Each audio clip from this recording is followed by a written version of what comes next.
Here we go then, welcome to Vancouver. It is match day 2 in Group B as co-hosts Canada take on Qatar, both looking for their first ever win at the Men's World Cup Finals. Coming up to 3 o'clock local time, pretty perfect conditions for football here in Vancouver. We are in BC Place today, the World Cup's most westerly venue.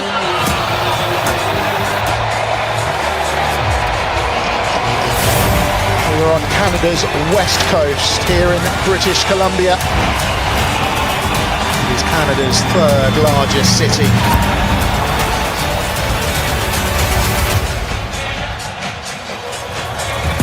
And after the co-hosts kicked off proceedings in Toronto, they will now remain in Vancouver for their final 2 group games. British Columbia, a sea of red right now. The Qataris are in town too. Well, Canada don't mind playing here, you know. They've won their last 4 matches in Vancouver, scoring 17 goals in the process and conceding just 2 in that time. This place, BC Place, the venue for the opening and closing ceremony at the 2010 Olympic Winter Games. Today, though, it has been overtaken by those in red, hoping that today is the day they'll see their side win at a Men's World Cup for the very first time. And Jesse Marsh keeping his cards close to his chest regarding the team news, that we can tell you that Moise Bombito and Alphonso Davies not fit enough to start in the 11. We'll run through the team news in full shortly. And with a big win for Switzerland over Bosnia in the last hour or so in LA, it sees the Swiss top the group, but there is an opportunity for Canada or Qatar to move level with a victory here in a vociferous Vancouver over the next 90 minutes or so.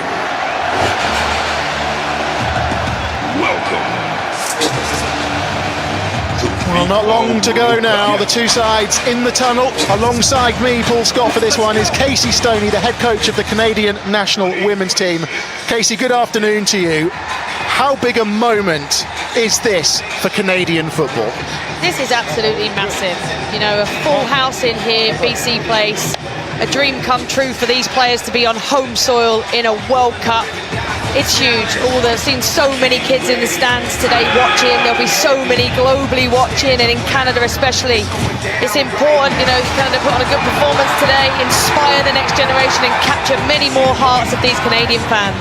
10,000 supporters marching from downtown Vancouver to BC Place over the... Well, here we go then. Qatar became just the second host nation to get knocked out in the group stage. Looking for Buchanan, but that will be shepherded behind by Homam Ahmed and behind for a goal kick.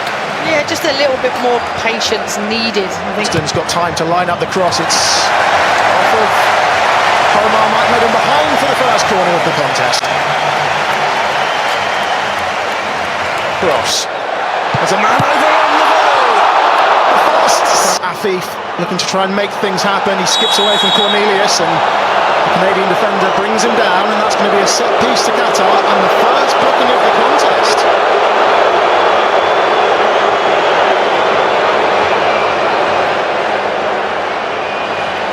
Yeah, Afif does well here, just cuts inside, moves his body weight to the left, cuts inside. Cornelius doesn't move his feet quick enough and gives away the foul. 25 yards, and deflects off the wall and behind for a corner to Qatar. Another opportunity for Qatar to just keep putting the pressure on. And little triangles from Canada. Buchanan takes the tumble. Homam Ahmed concedes the free kick. And I'm surprised if that's not a yellow card, because it's definitely a shirt pull. He's pulled him back. He knows he's beaten. He pulls him back. Towards the 6-yard area. The volley's blocked. Is he going to spin behind? Qatar prevent the corner.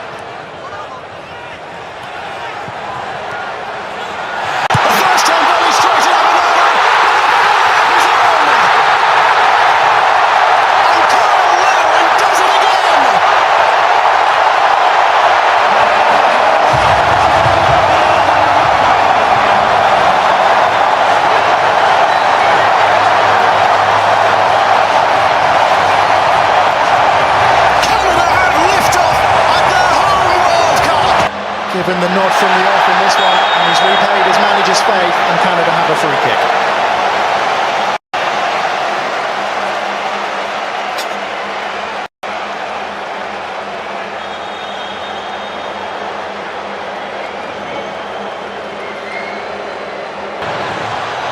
Beat a ball in. Off of Canada head and behind it goes.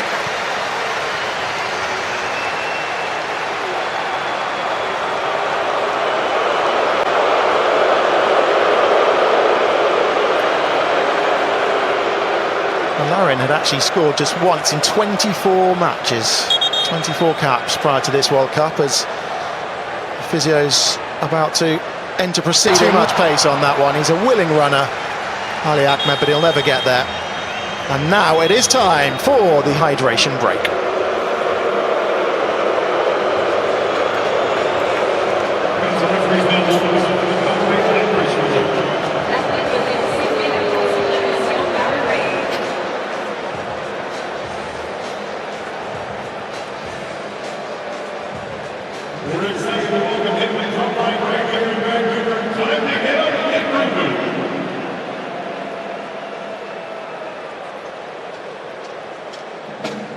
So midway point of the first half then, it is Canada who have the lead and they're good value for it, Casey Stoney. Yeah, I thought Qatar started quite brightly, had a couple of transition moments where they caused a little bit of panic in the Canadian back four, but since then I think Canada have took control. Cornelius, that's a late challenge. Oh, it's deflected kindly!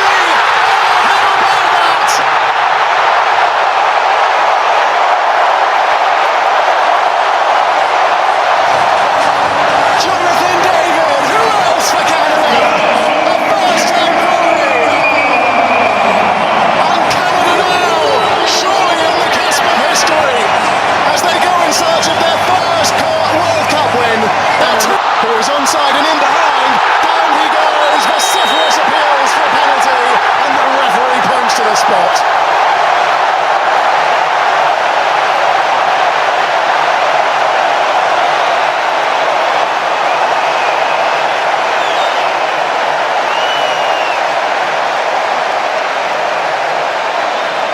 It's a fantastic run between and behind. Defender gets the wrong side, makes contact, gives the referee no choice but to give a penalty.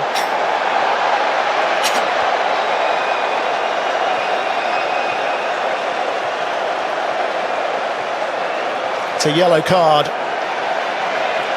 as well for Homam Ahmed.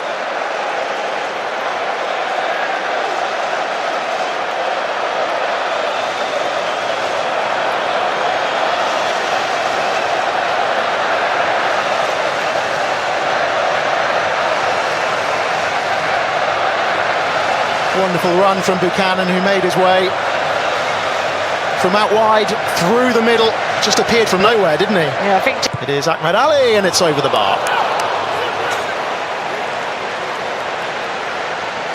He's just got too much. David waiting for it. Johnston's ball takes the deflection, and behind it goes for another corner. Yeah, and that's that little inverted position where he's just going inside the pitch and able to keep that kind of... Defugerol made contact. Cornelius is up from the back. The referee waves away those particular protests. Well, the Canada players are certain something happened in the box there. Cornelius is still down in the box. For Larin with the header. Brilliant save, but it's bundled in. And it's Jonathan David again. Oh, Canada are cooking up something special. 3-0, and it's not even half-time.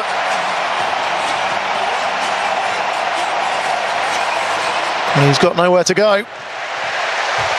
Every run that's gone between a centre-back and a full-back or a wing-back just hasn't been tracked. So Canada can just go wide, play in behind, and then they can cut the ball back and arrive into spaces to score goals. Qatar got to start tracking runners and defending the box better. For Canada, and a welcome return for Moise Bombito, who's about to enter proceedings. Good to see him back.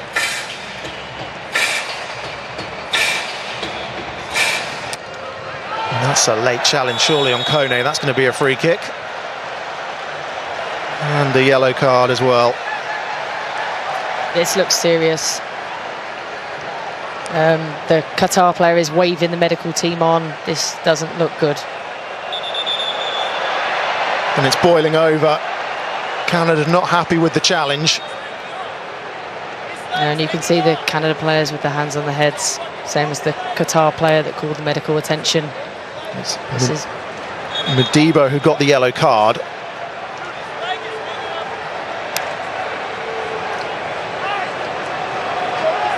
You can see the captain, Stefan Estecchio, there looking on.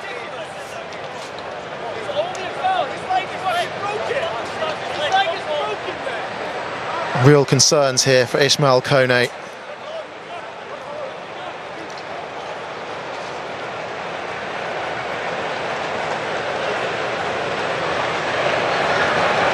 It was an instant reaction, wasn't it, from both sets of players? Yeah, it was. The nearest player definitely looked very concerned. This player with their hands on their heads. You can see that something is seriously wrong. Medical team obviously doing their work. Well, Modibo got the yellow card. He's got his hands on his head. This is the last thing that shot from distance, way off target, and there was another late challenge there, and it's another free kick. And it's another yellow card. Yes, again, it's starting to boil over. I think the players are getting a little bit frustrated at the late tackles. Qatar defenders go into ground. And again, he makes no contact with the ball there, full contact on the player. It is Saliba, and in it goes!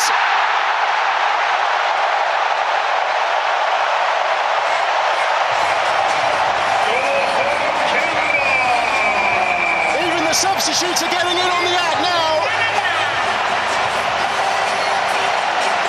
It is getting better and better for Canada. Still not fully cleared. Shufflebug across the face of goal, and it's 5. It might be an own goal, that one. Canada don't care. They are running riot.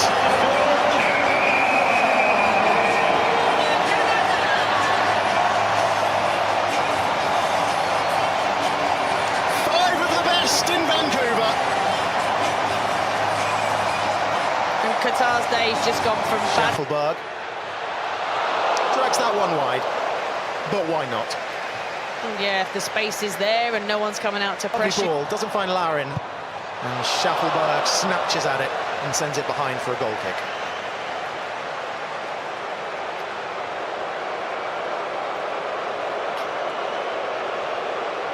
Abu Nada down in some discomfort.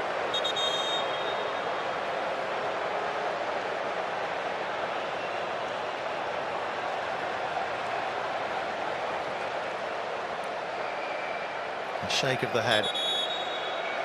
Under Jesse Marsh have delivered. قصيرة صليبة والعرضية تتحول إلى خارج الملعب إلى الركلة ركنية. ركلة ركنية.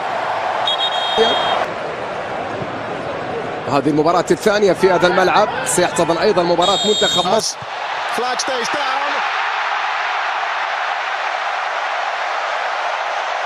It's a World Cup hat-trick on home soil for Jonathan David. Canada's all-time leading scorer gets his third in stoppage time.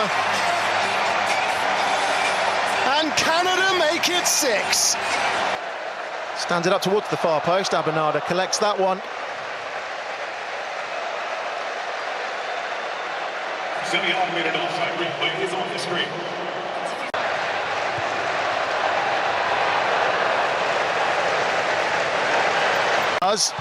Flag stays down. It's a World Cup hat-trick on home soil for Jonathan David.